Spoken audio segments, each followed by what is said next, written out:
Oi, pessoal, dando continuidade ao tema de modelos atômicos, vamos falar um pouquinho a respeito das estruturas atômicas e focando nos elementos químicos. Vamos ver um pouco da aplicação dentro da saúde humana, pois muitos elementos são extremamente importantes para isso, ok?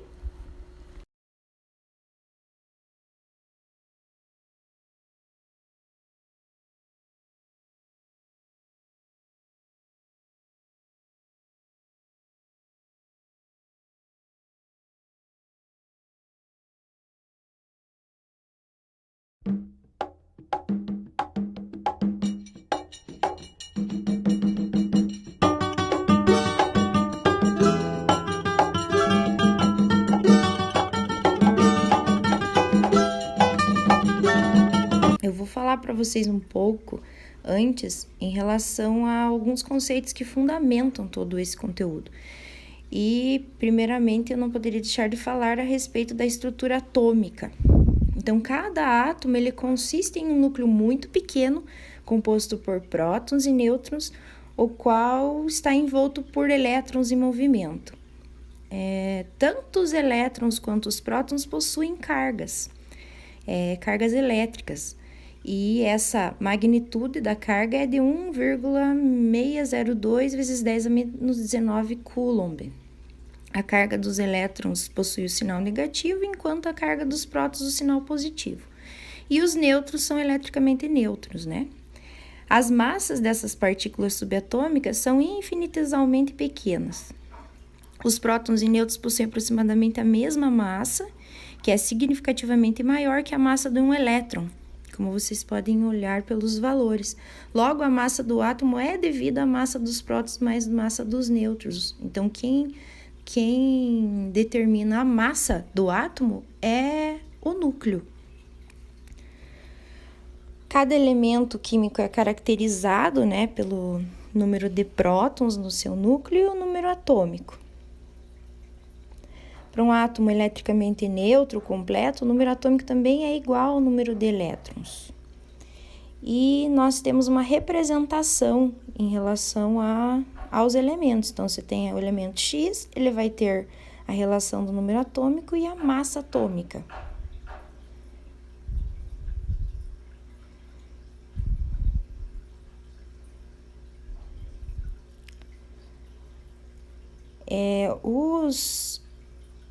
Os prótons e nêutrons e elétrons são os principais constituintes, em relação à estrutura atômica. Cada elemento químico é caracterizado por isso, e para um átomo eletricamente neutro, ou completo, como a gente chama, o número atômico também é igual ao número de elétrons. E esse número atômico ele varia em unidades inteiras, entre 1 para o hidrogênio e 92 para o urânio, que é um elemento com maior número atômico dentro dos que ocorrem naturalmente, A massa atômica, de um átomo específico, ela pode ser expressa como a soma das massas dos prótons e dos nêutrons, por isso que A é igual a aproximadamente Z mais N. Desta forma, os átomos de alguns elementos possuem duas ou mais massas atômicas diferentes. Esses átomos são chamados de isótopos, certo? Só para deixar bem claro. Quando eu tenho distinção e eu não tenho átomos neutros tendo íons, aí essa é somente o número de prótons e o número atômico é igual, distinguindo apenas os elétrons. E o elemento químico ele acaba sendo caracterizado como um conjunto de átomos que apresentam características iguais, A unidade de massa atômica, o UMA, pode ser usada para calcular o peso atômico, que a gente também pode utilizar o termo, e ela é equivalente a 1/12 em relação à massa atômica do isótopo mais comum do carbono. E esses valores fazem parte, do átomo. Elementos químicos são importantes pois fundamentam toda e qualquer substância que possa existir. O corpo humano poderia ser chamado de corpo químico. Na realidade, qualquer material do universo poderia ser chamado de material químico. Afinal, toda a matéria é constituída de átomos e moléculas. Nosso organismo é resultado de inúmeras interações entre as mais diferentes espécies. Aí você tem os elementos que são essenciais, né? E os seus percentuais. Aí eu vou citar alguns elementos e onde a gente encontra eles. Por exemplo, o cálcio. Então, o cálcio, ele tem grande quantidade no organismo e está nos ossos, nos dentes e também relacionado aos impulsos elétricos, né, dos neurônios. O iodo, na tireoide, ele está relacionado à síntese proteica. O flúor também entra na questão de ossos e dentes, redução de cárie dentária, e o cobre está diretamente relacionado a metabolismo e absorção de ferro. Então, alguns elementos acabam trabalhando juntos para que ocorra o melhor funcionamento do organismo. Temos também o magnésio, que é extremamente importante, uma vez que ele está relacionado à síntese de DNA, e ele atua na ação da vitamina B1, né, a tiamina, pela tiamina. O crômio, ele está diretamente ligado à ação da insulina e controle do nível de glicose. O manganês ativa enzimas, as vitaminas do complexo B, ferro e glicose. Ele também é encontrado em dentes, ossos, sistema digestório e do aparelho reprodutor. O ferro, então o ferro, sempre que a gente fala em ferro, a gente lembra do sangue, né? Então nós temos o ferro no sangue relacionado ao transporte de oxigênio. Sódio e potássio, ele regula equilíbrio hídrico dentro e fora das células e mantém estável a pressão sanguínea e ritmo cardíaco, impulso elétrico do cérebro para todo o organismo. Então, é extremamente importante. A gente não pode simplesmente deixar de ingerir sódio, por exemplo, uma vez que ele faz parte do organismo, que faz parte das funções do organismo. O que a gente não pode fazer é ingerir em excesso, que aí você tem um desequilíbrio. Temos o molibdênio, metabolismo de carboidrato e gordura, e o selênio, que é um antioxidante que combate radicais livres, né? O selênio é bem encontrado em nozes, castanhas, e é importante que façamos a ingestão deles. Esses são alguns elementos que acabam sendo muito importantes para a vida, né? Para todas as funções do nosso organismo. Porém, nós temos também os não benéficos e alguns que em excesso acabam prejudicando o funcionamento do organismo. Por exemplo, o alumínio. Existem vários estudos que relacionam o alumínio ao mal de Alzheimer. Onde que nós encontramos ele? Nas embalagens, né? Latas e de modo geral, e no sal também tem, desodorante, antiácido, leite de caixinha, nas panelas em si. O que acontece, né? Em se tratando de um antiácido, por exemplo, você tem o hidróxido de alumínio, e daí ele vai reagir com o ácido do teu estômago, que é o ácido clorídrico, formando cloreto de alumínio. O problema é que o excesso dele, ele acaba formando o fosfato de alumínio, que é sólido. E aí ocorre a excreção dele, né? Então, é uma reação natural que ocorre. O mercúrio. O mercúrio é um metal líquido, né? Letal em baixas quantidades. Ele tem aquele equilíbrio.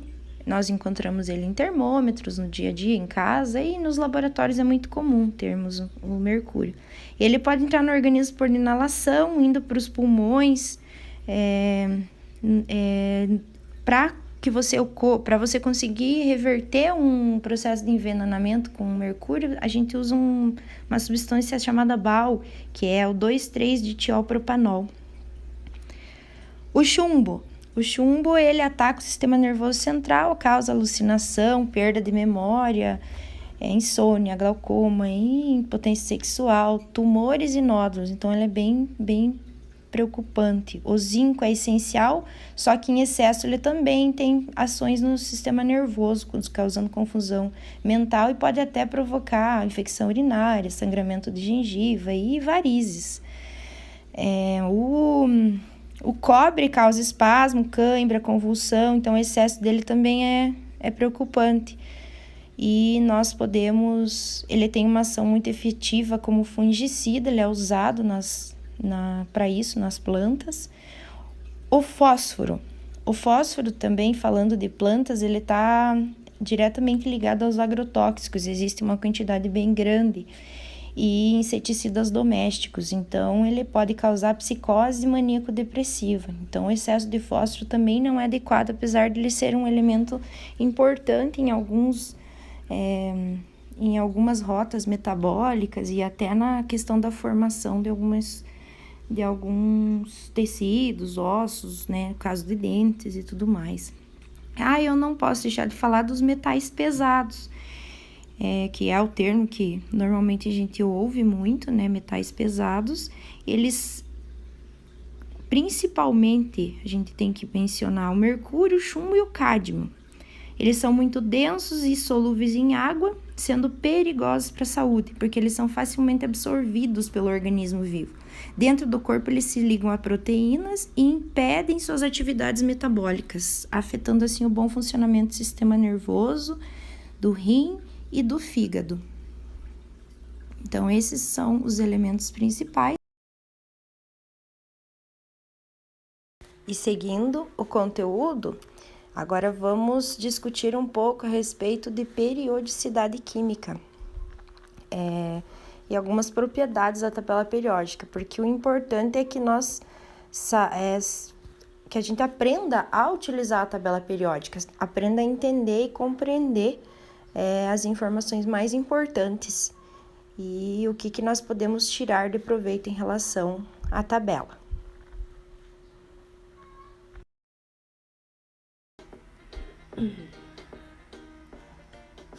Então, alguns elementos químicos eles já eram conhecidos desde a antiguidade. Ouro, prata, cobre, chumbo, mercúrio, há muito tempo. Mas Henry Brand ele isolou uma amostra de fósforo partindo da urina humana. Então, foi a primeira descoberta científica de um elemento químico. Então, o fósforo é o primeiro elemento registrado como descoberto, né? Passado alguns anos, nós precisamos mencionar o Dmitri Mendeleev. Então, apesar dele ser considerado o pai da tabela periódica, a tabela que ele propôs não é a tabela propriamente dita que nós temos hoje. Então, a tabela periódica proposta por ele era uma organização em linhas e colunas com ordem crescente de massa atômica. Então, essa era a proposta do Mendeleev. Mas uma vez que ele fez a primeira tentativa de organização dessa tabela, ele acabou sendo conhecido como o pai da tabela periódica. Na sequência, Moseley, através de estudo utilizando raio-x, ele fez importantes descobertas com relação ao núcleo atômico, e assim surgiu a ideia do número atômico, que posteriormente foi associado ao número de prótons em um dado núcleo. Então, ele fez a organização em função dos números atômicos. E ele disse o seguinte, que algumas propriedades físico-químicas dos elementos variam periodicamente em função de seus números atômicos. Por isso, tabela periódica, o termo periódica. Então, como que é a organização da tabela? Como que ela se apresenta para nós? Então, essa é um exemplo de tabela periódica. Ela está dividida em grupos que estão organizados na forma vertical e em períodos na horizontal.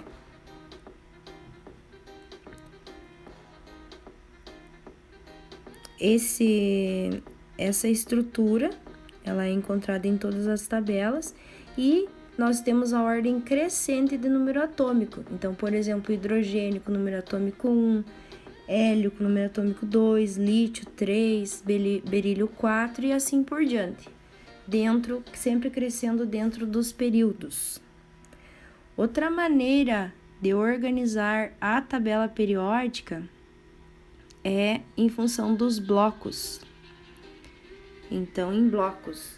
Então, essa organização em blocos, ela vai depender da distribuição eletrônica, tá? Diretamente ligada com as distribuições eletrônicas, e os blocos são S, P, D e F, né? De acordo com o subnível da camada de valência daquele elemento em questão. Então, essa é a organização em blocos. Para a forma da tabela periódica em si, a gente tem que considerar 4 números quânticos que são características de identidade do elétron em determinado átomo. Então, eles são a identidade daquele elétron. Então, é a partir desses números quânticos que a gente tem definições específicas e justifica muito posicionamento e justifica a distribuição eletrônica também. O número quântico principal, ele é representado pela letra N. Ele assume valores inteiros de 1, 2, 3 ou 4, e ele caracteriza as camadas daquele átomo em questão. O número quântico secundário é representado pela letra L. Numericamente, ele é obtido, L, no caso, é igual a N-1, e ele define a subcamada identificada por uma letra minúscula, SPDF, né? E ele dá informações a respeito da forma da camada. Então, eu tenho assim, por exemplo, para o número quântico secundário S, a forma daquela camada ela é esférica. Para o P, a forma são 2 ovoides, que estão posicionados sobre os eixos x e y.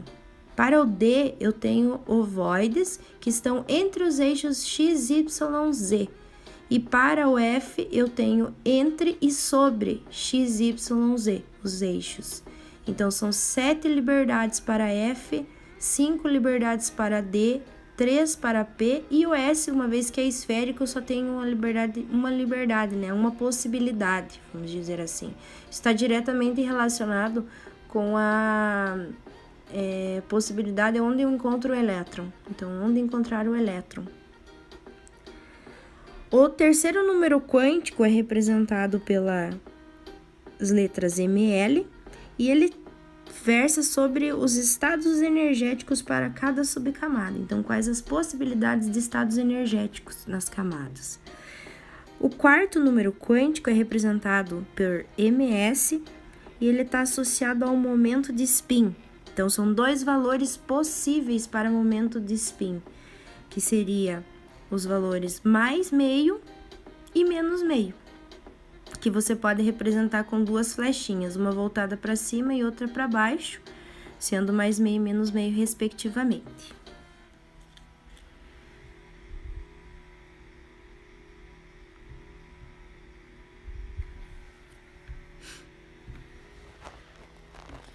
Eu vou mostrar para vocês um pouquinho como que é feita toda essa distribuição eletrônica aí, para que a gente tenha, né, essa distribuição que nós temos hoje. Então, vamos considerar os 4 números quânticos.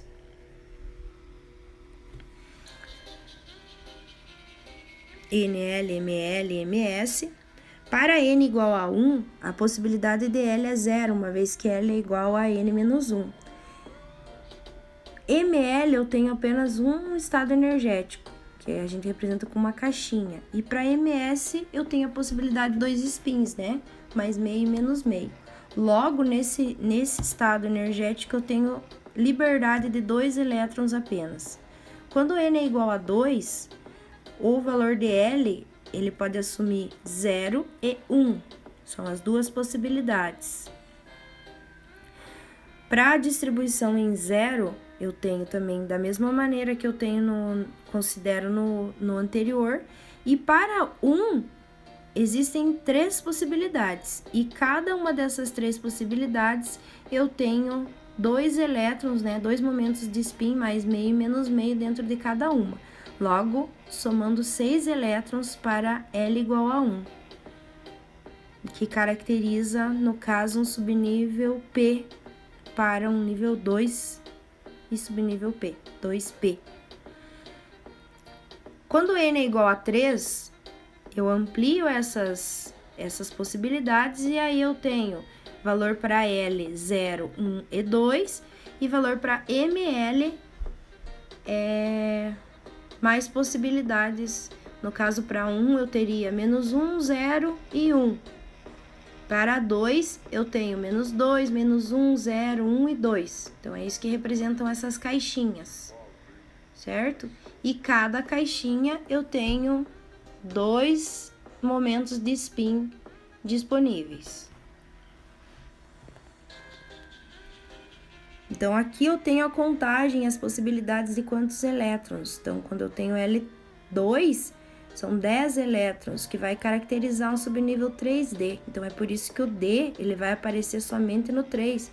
Então, eu não tenho um S, um P, um D. Eu não tenho essa possibilidade. Isso aqui é determinado, foi determinado de acordo com Linus Pauling, né, que fez o diagrama para distribuição eletrônica, e ele ocorre dessa forma e é por isso que a gente tem essas possibilidades, certo? Então, isso aqui é mais para justificar para vocês a questão da distribuição eletrônica e de como que ela como que se forma. Então, é baseada nesses 4 números quânticos, certo? Tá, e para que eu posso utilizar isso? Então, eu vou dar um exemplo para vocês aqui do berílio. Então, o berílio, número atômico 4, a distribuição eletrônica para o berílio é 1s2, 2s2, a camada de valência dele é o 2s2, certo? Então, o 2 representa que ele está no segundo período da tabela periódica, e esse 2 acima do S mostra o grupo que ele pertence, que no caso é o grupo 2. Então, olhando na tabela, a gente pode conferir segundo período e o grupo 2 para o berílio ali em cima. Então, vamos fazer a distribuição em questão dos níveis energéticos dele. Então, para S eu tenho uma possibilidade, logo são 2 caixinhas separadas. O princípio da construção diz que eu tenho que preencher essas caixinhas aí, um para cima e um para baixo, né, um spin. Então, eu tenho elétrons emparelhados para o berílio. Eu constato isso. Os elétrons do 1s são chamados de elétrons de caroço e os elétrons do 2s são chamados de elétrons de valência. Vamos repetir aí para o fósforo, que tem um número atômico um pouco maior, representado pela letra P, ele tem número atômico 15. Então, para a sua distribuição eletrônica, nós temos 1s2, 2s2, 2p6, 3s2 e 3p3. A sua camada de valência é a camada 3. E isso o que define? Que ele pertence ao terceiro período, uma vez que eu tenho 3. E somando os elétrons nesta camada, vocês vão observar que dá 5. Logo, ele pertence lá ao grupo 15 da tabela periódica, com 5 elétrons na última camada, certo? Colocando a distribuição dos estados energéticos ali, para 1s eu tenho uma caixinha, 2s uma também, 2p, como vocês viram, são 3 possibilidades, S de novo uma e P mais 3. Então, como que eu preencho? Coloco por camada, certo? Subnível P, uma por vez. No 3P, eu tenho 3 elétrons, então eu tenho que ir preenchendo uma na sequência da outra. Ele tem elétrons desemparelhados na sua camada de valência. Isso é importante quando a gente for ver a questão dos orbitais e hibridizações, que a gente vai falar mais pra frente. E vocês acabam utilizando isso em orgânica e algumas disciplinas que vocês têm que fazer retrossíntese e tudo mais, então a gente precisa entender um pouquinho disso. Outras informações bem importantes que a tabela periódica traz são em relação aos parâmetros atômicos. Então, o raio. Então, o raio na tabela periódica, ele tem um aumento da direita para a esquerda e de cima para baixo. Então, é assim que ele aumenta na tabela periódica, de cima para baixo, da direita para a esquerda. Então, o raio ele é a distância entre o centro de um átomo e os limites da sua eletrosfera. E ele é determinado quando você tem dois átomos próximos, o raio ele é metade da distância entre esses núcleos, certo? E ele é determinado como o raio de Van der Waals. É o nome dele. O raio iônico, ele funciona um pouquinho diferente. O raio iônico é um comparativo entre o raio atômico. Quando você tem possibilidade de formação de cátion, que é positivo, né? Que é quando você perde um elétron, o raio acaba ficando menor. Uma vez que você perdeu um elétron, você tem uma contração da eletrosfera. Então, os elétrons ficam mais próximos. Por isso que no caso do lítio, a gente tem um raio atômico de 1,34 e o raio iônico dele é 0,68. No oxigênio, o oxigênio ele tem a capacidade de formar ânions. Então, como ele forma ânion, ele vai ganhar elétrons, certo? Então, para que ele acomode mais esses elétrons, ele precisa aumentar esse raio. Então, o aumento no raio, o raio iônico do oxigênio, ele é maior do que o raio atômico do oxigênio. Na distribuição, como é que a gente representa ali? Então, tem a distribuição, eu vou perder aquele elétron. Uma vez que eu perco, tem um processo de contração. Para o oxigênio, a última camada dele é a 2. Uma vez que eu tenho um ganho de 2 elétrons, então vai ter uma expansão para que você possa acomodar melhor esses elétrons que estão chegando, né, naquela estrutura ali para a formação do íon. Outra propriedade bastante importante é a energia de ionização. Então, a energia de ionização ela é a energia necessária para retirar um elétron de um átomo ou íon. Esse átomo íon é no estado gasoso, né, estado isolado, que a gente chama. Para a energia de ionização, por exemplo, que eu coloquei um exemplo para vocês aqui, é do alumínio. Então, a primeira energia de ionização do alumínio é de 6 eletronvolts, para você formar o alumínio mais 1. A segunda energia de ionização é para a formação do alumínio 2+. E aí ela já tem um valor de 18,8 eletronvolts, então ela é maior. E para você ter a formação do íon Al3+, a energia de ionização é 28,4. Então são esses valores que você tem para cada vez que é retirado o elétron. Então, à medida que você vai se aproximando do centro do núcleo, você acaba tendo uma energia maior, porque esses elétrons estão mais fortemente atraídos. A redução do raio iônico e aumenta a atração núcleo-eletrosfera. Então, é isso que provoca esse aumento na energia de ionização, né? À medida que você vai retirando cada vez mais elétrons.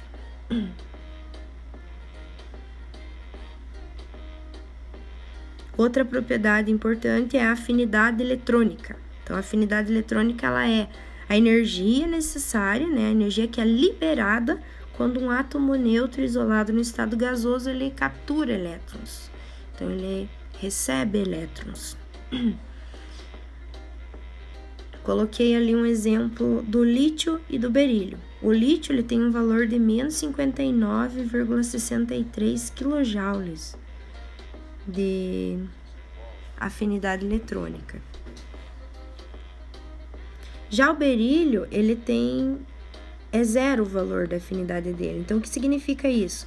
Um elemento com afinidade eletrônica 0 indica que o ânion estável desse elemento não existe experimentalmente.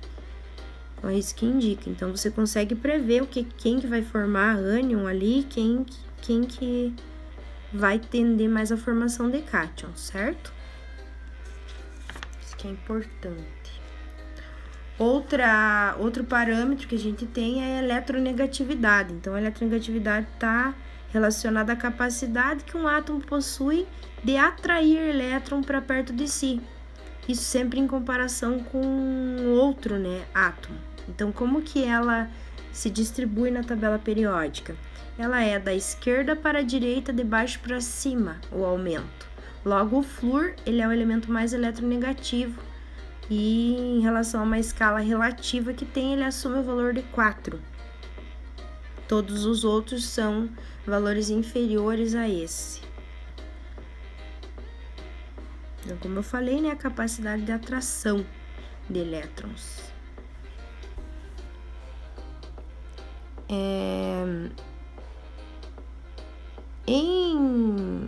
Ao contrário, né, da eletronegatividade, a gente tem a eletropositividade. E a eletropositividade, ela está diretamente ligada ao caráter metálico. Ela é uma propriedade inversa à eletronegatividade. Quanto maior for o átomo, menor será a atração do núcleo sobre a última camada. E assim, mais facilmente, o elétron pode ser doado, né? E aí, o que reflete tudo isso nas propriedades, essas propriedades periódicas e na formação de cátions e ânions? Então, elas estão diretamente ligadas a isso. Vou mostrar para vocês aqui uns exemplos em relação a isso. Por exemplo, vamos pensar no sódio e no cloro. Então, é a possibilidade de formação de algum composto com sódio e cloro? Então, o sódio, ele tá lá O sódio está posicionado mais à esquerda na tabela e o cloro está posicionado mais à direita. Então, se vocês olharem na tabela, como o sódio está no grupo 1, então isso significa que do grupo 1 ele tem um elétron na camada de valência. Já o cloro, ele está no grupo 17. Então, isso me define que eu tenho 7 elétrons na camada de valência. Isso aqui entra na questão das regras de octeto, que é regra de estabilização para formação de ligação, que a gente vai discutir mais para frente. Porém, a gente já pode mencionar em relação a essa questão. É mais fácil doar um elétron ou receber 7? É mais fácil doar 1. E é mais fácil receber 1 do que doar 7. Então, por isso que ocorre a formação desse composto aí. Sódio mais 1, cloro menos 1. Outro exemplo que eu quero dar para vocês, do cálcio e flúor. Então, há a possibilidade de formação de um composto do cálcio e do flúor. O cálcio, ele está no grupo 2 da tabela, né? Logo, são 2 elétrons na camada de valência e o flúor está no grupo 17. Então, eu tenho 7 elétrons na camada de valência, certo?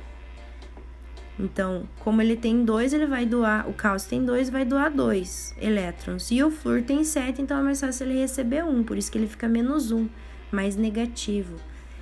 Fazendo uma regrinha cruzada, que a carga vai para baixo nos elementos, eu tenho a formação desse composto, Ca1F2. Então, essa é a possibilidade. Então, isso aí, tudo informação, todas essas possibilidades de formação de composto são coisas que nós estamos tirando da tabela periódica, sem pensar em ligação química propriamente dito. Outra coisa importante na tabela periódica é a classificação dos elementos. Então, eu tenho a classificação de acordo com as propriedades deles.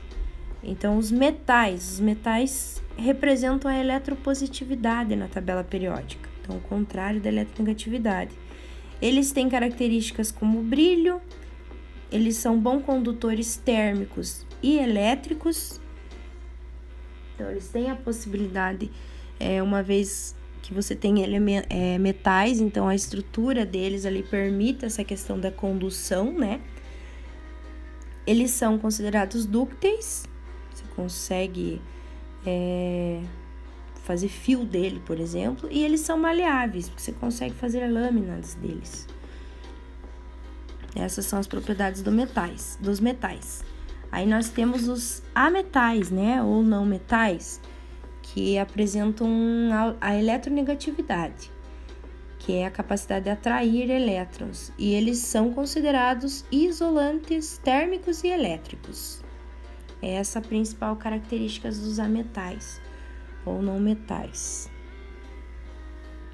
Ainda existem os semimetais, então são 7 elementos que são semimetais, alguns semicondutores como silício e que acaba tendo uma resistência mecânica, materiais anti-chama, então eu vou comentar ainda a respeito deles. Os gases nobres são características deles a inércia química, né? São raras exceções dos que não têm. Os gases nobres são o grupo 18 da tabela, o hélio, neônio, argônio, criptônio, xenônio, radônio. Então são esses elementos que estão posicionados no grupo 18.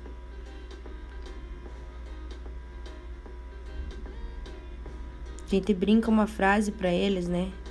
Hélio não argumentou, cravou na xereca da Renata.